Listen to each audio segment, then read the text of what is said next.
Fuel like these pros with Morton's hydrogel technology. It delivers more carbs with less stomach stress. You can get 20% off your first order at morton.com with code ELLAMorton2025. The final stage of the Tour de France Femmes 2025, stage 9 from Prussia to Châtel, Le Port du Soleil, a very hard stage because of two difficult Category 1s, and sandwiched in between them is the Col du Joux Plane, where Perdoun dropped everybody in 21 and Pogacar and Vingegaard battled in 23. Very, very hard climb, but there was a descent to start. 3Ks into the stage, a descent starts. You know that the break is going to try and form on the descent, and Pauline Ferrand-Prevot is in no sort of position going into that key descent. She's got one rider ahead of her, but she doesn't move up. Van der Breggen goes across with Gerritsen, and as that descent is starting, Ferrand-Prevot is like last 10 wheels.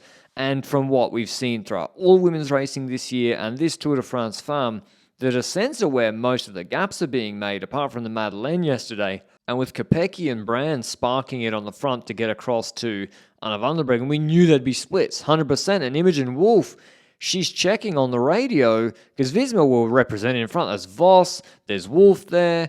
They're represented in front. Where's Pauline Ferrand-Prevot? Is she in this split? Well, I couldn't see any yellow jersey in there. Definitely not in this split. Wolf perseveres. And in the second split, there was no Pauline Ferrand-Prevot either. Gigante's on a gap, and oh my days. The beginning of the stage. It's also the chain of my hairdresser in Andorra. But more importantly, FDJ have noticed that Pauline Ferrand-Prevot is on a gap. Panic stations. They dropped the whole team back. There's one in the middle because it might not look like far, but when you're in the yellow jersey and there's, three teams riding in front trying to keep you behind, you better close that gap quick smart. Not the way you want to start a multi-mountain stage. The Visma team bring her back. Ferrand-Prevot, to be honest, never had to really hit the wind. It was probably just a scare for her, but her team's gone. I mean, Van der Breggen's jumping. Is she panicking now? Van der Breggen's on 9.5 minutes on GC.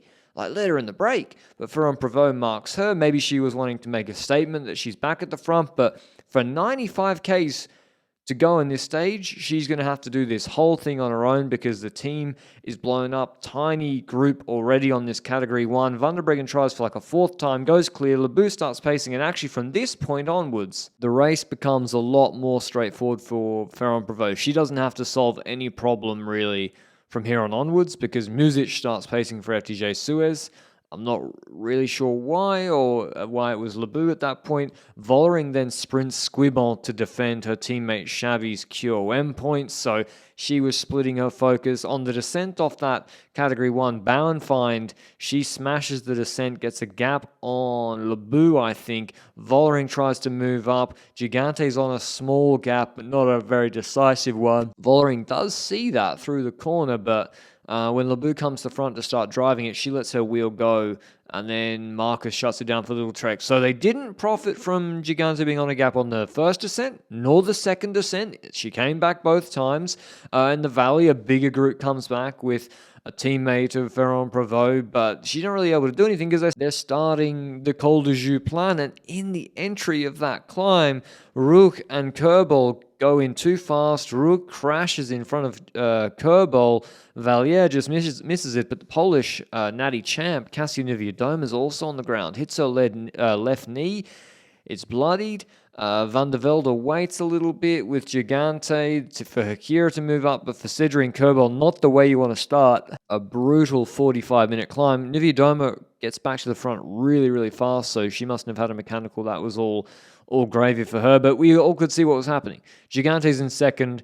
She was the second best climber yesterday. She has to attack. She also needs a buffer for the very technical descent coming up, which is the one Carlos Rodriguez dropped Pogacar and Vingegaard on in 2023, but she doesn't get a gap. She can't drop them or even really drop anybody in that GC group. So Brand comes back. She starts controlling to extend the gap to Cedric and Kerbal to kill her GC for Fisher Black's GC position. Vollering tries. Gigante goes again, 5Ks from the top, but still no separation. Ferrand-Prevot defending, looking like she was pretty much under control. And they stop again, and for Anna van der Breggen, she started with about 1:50, it went down to 1:20, it went back up to 1:50, and now it goes below a minute because Vollering throws in another big dig, but she came from so far back that Ferrand-Prevot doesn't have to do too much responding. Over the top, she tries again, maybe to put Gigante on a gap before the descent even starts. And unfortunately for the Australian, this was just one descent too many. Basically, Niewiadoma gets the front and just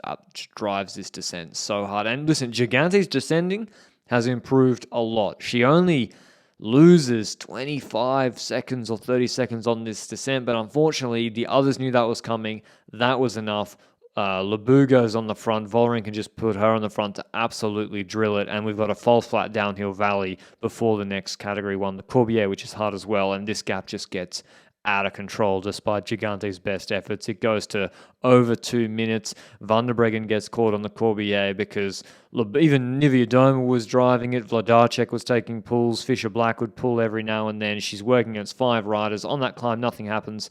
The last descent, probably the trickiest moment. The last place Ferrand-Prevot can lose the Tour de France. She also manages pretty well, also showing that being dropped on the first descent of the day looked like inattention rather than a skill issue. And at this point, with the gap to Gigante at 240, Vollering says to Niewiadoma, I don't need to pull anymore. I mean, she's got virtual second locked up because she's only a minute behind Gigante, same with Niewiadoma. So they just let Lebu pace, and now they're going to play and focus on the stage win on an uncategorized 1,500 meter 7% climb. Vollering's the first mover.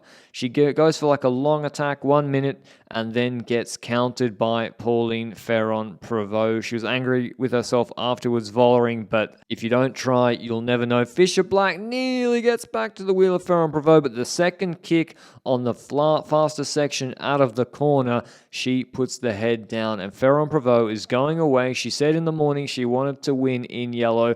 Vollering gives the elbow flick. Niewiadoma rolls through, but the gap goes to 30 seconds with 1K to go. Plenty of time to celebrate the French winner of the Tour de France Femmes avec Zwift, Pauline Ferrand-Prevot, 6 months after returning to road competition, wins the Tour de France after Paris-Roubaix, winning the stage ahead of Vollering, Niewiadoma, Finney, Fisher Black, Vladarchek, Lebu, Gigante. Here is what the French superstar had to say after the stage. Yeah, I was a bit too far back in the first downhill. I think I was just a bit scared, with the pressure of this jersey. And yeah, so the teammate had to ride, and they did a massive effort to bring me back at the front. Afterwards, I said, okay, now I have to stick to the front and to just try to stay there. And this morning, as I said to the DS, I would like to win in yellow. So if you can make it, why not? So I attacked in the last climb, and I could make it until the finish, and I'm so happy. In terms of GC, big gaps. 342 to Demi Vollering, who does move up a spot. Niewiadoma moves onto the podium. Vladarchek and Fisher Black move up 3 spots, but Gigante drops, unfortunately, 4 spots from 2nd to 6th. It was a very impactful stage. FDJ with 3 in the top 10. Hope you enjoyed all the recaps in the Tour de France. I got to admit, I'm pretty gassed. I'll take a little break, but then I'll be back with Arctic Race soon. Ciao, ciao.